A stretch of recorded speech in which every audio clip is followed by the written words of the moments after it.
Hi guys. Okay. So, I'm going to be walking you guys through the techniques for drawing textures again, the ones that we did in class. And feel free to stop the video, rewind the video, however many times as you need to rewatch anything. I'm going to be working in pen just because it's easier for you guys to see. But I'm going to be writing out the names of all the textures we're going to do. So just make sure that you label each one. We're going to be doing wood, slime, fur. We're going to be doing clouds, scales. Oh, you guys can't see fur. I'll kind of go through each one. Let me move this back a little bit so you guys can see them all a little bit better. There we go.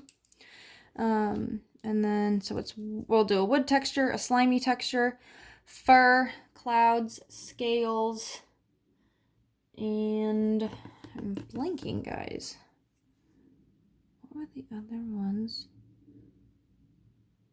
We'll do spiky. We'll do rocks.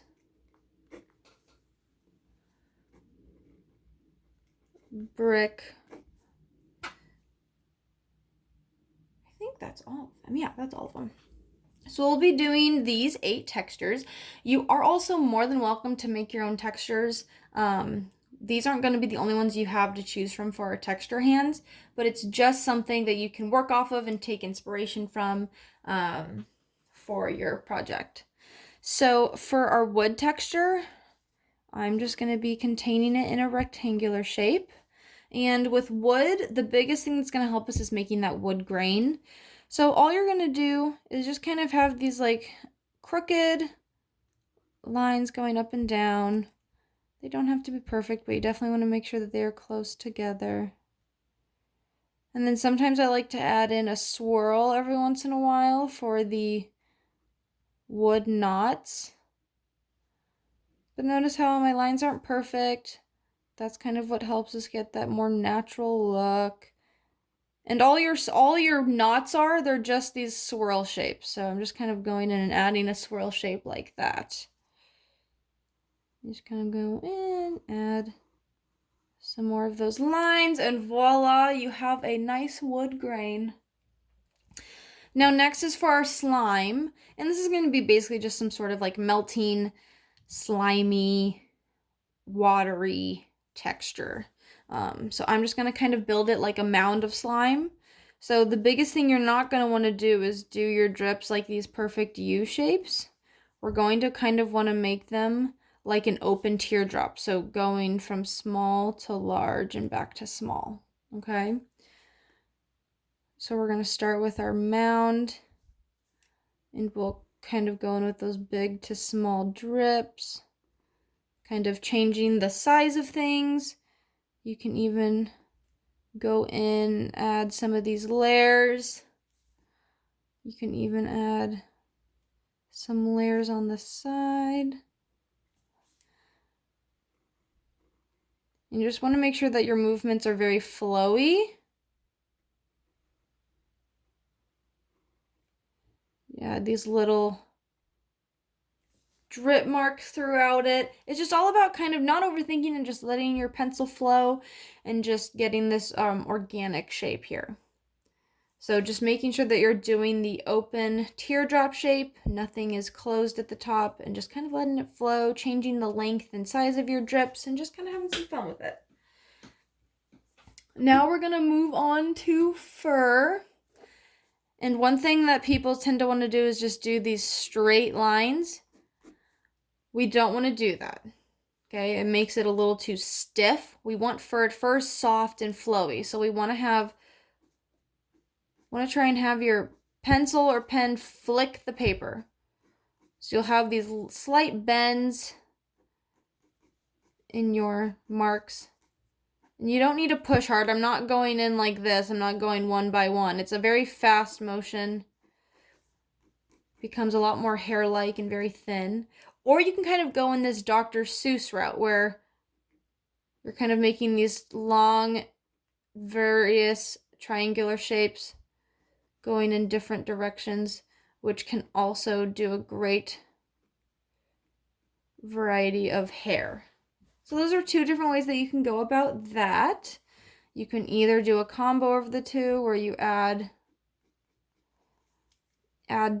the line hair-like shapes with the long triangular shapes. But again, it's just kind of like these long, skinny, going in different directions. There's no right or wrong, just have some fun with it. But you want to make sure that you're always having a slight curve to it so it looks a bit softer and more flowy. Now with clouds, typically what we always do is we have these curves that are the same shape all the way around. We want to try and steer clear from that, and instead we want to make a variety of sizes and kind of go in with what I like to call some M's and U's and upside down W's, just to give it some fluff and just kind of like a cutesy, cartoony feel. And you can always layer them.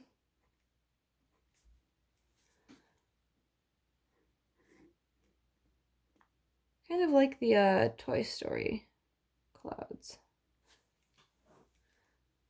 But that can give you a nice little cutesy, cartoony kind of cloud fluffy texture. And then for scales, what's nice about scales is you can have a variety of shapes.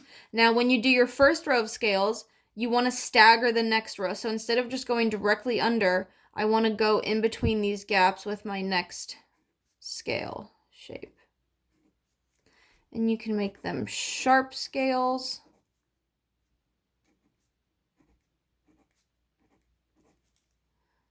And you just keep going in and staggering. So you get this nice layered effect.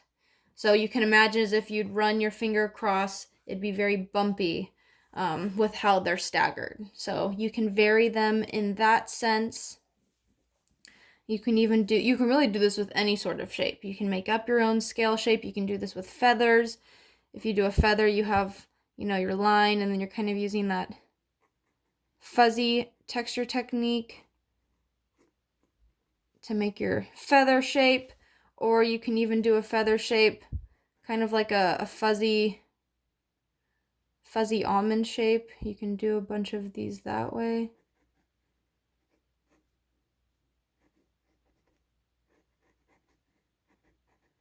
Just kind of having fun with your textures. There's no right or wrong way to do a texture. And then for a spiky, you could go in a zigzag formation if you'd like, but to really get a nice a good pokey, spiky texture, really have your shapes vary, and you can even go in and make them sort of thorn-like. You could make them look a little bit more three-dimensional by adding a curved line underneath.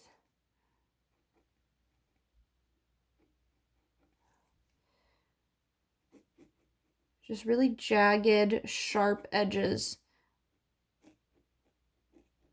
is going to give you a successful spiky texture. But just adding a bunch of good sharp edges. You can make them skinnier. They don't have to be fully triangular. You can keep building off, just making it really sharp looking. Okay. So you could, doing this zigzag pattern definitely makes it still feel jagged and sharp, but if you really want to go in the extreme route, you can also do this. And then for rocks, you could have them be super smooth little pebbles that you're bundling up together. You could have them become kind of these organic stone-like shapes that you're sticking together. And then when we come back from winter break, we'll practice other texturing and shading techniques. So you can go in and do what's called stippling, which is adding these like rough little dot textures. You can go in and do that. You can also spread them out a little bit, give them a little bit of space, and you can fill in the gaps in between to add some depth to it if you want to do some fun spacing and make a pattern with your texture that way. And then finally with brick, it's going to be kind of similar to our scales and rocks combined. And what I mean by that is you'll get your rectangular shape and you'll slightly space them out just a little bit.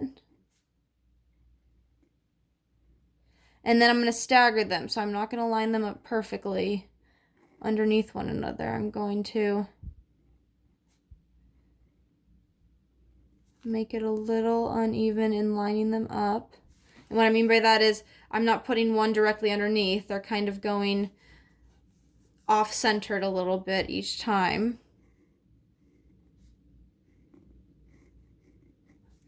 And then you would just fill in your center area.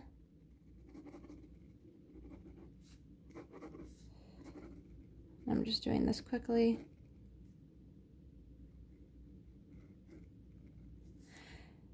And I like to go in with some hatching, and hatching is just these quick diagonal lines to add some shading and texture, which again, we will be practicing this after winter break, but it's just a nice little extra bit to add to these textures.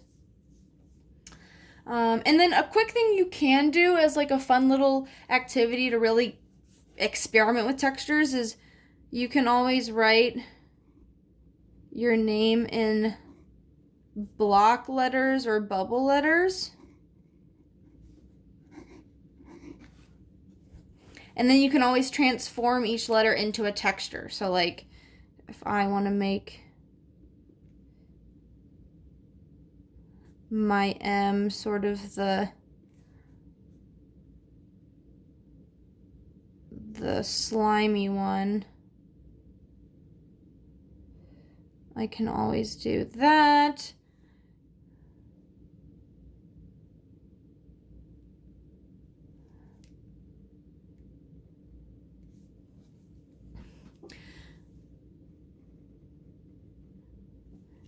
I can make my C kind of a fuzzy one.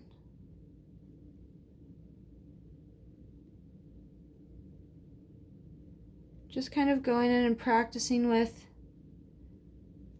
just different textures, just having fun with it. Maybe make this C a cloud one.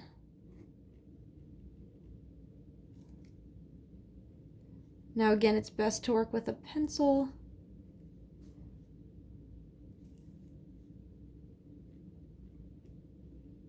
So you can erase those letters underneath.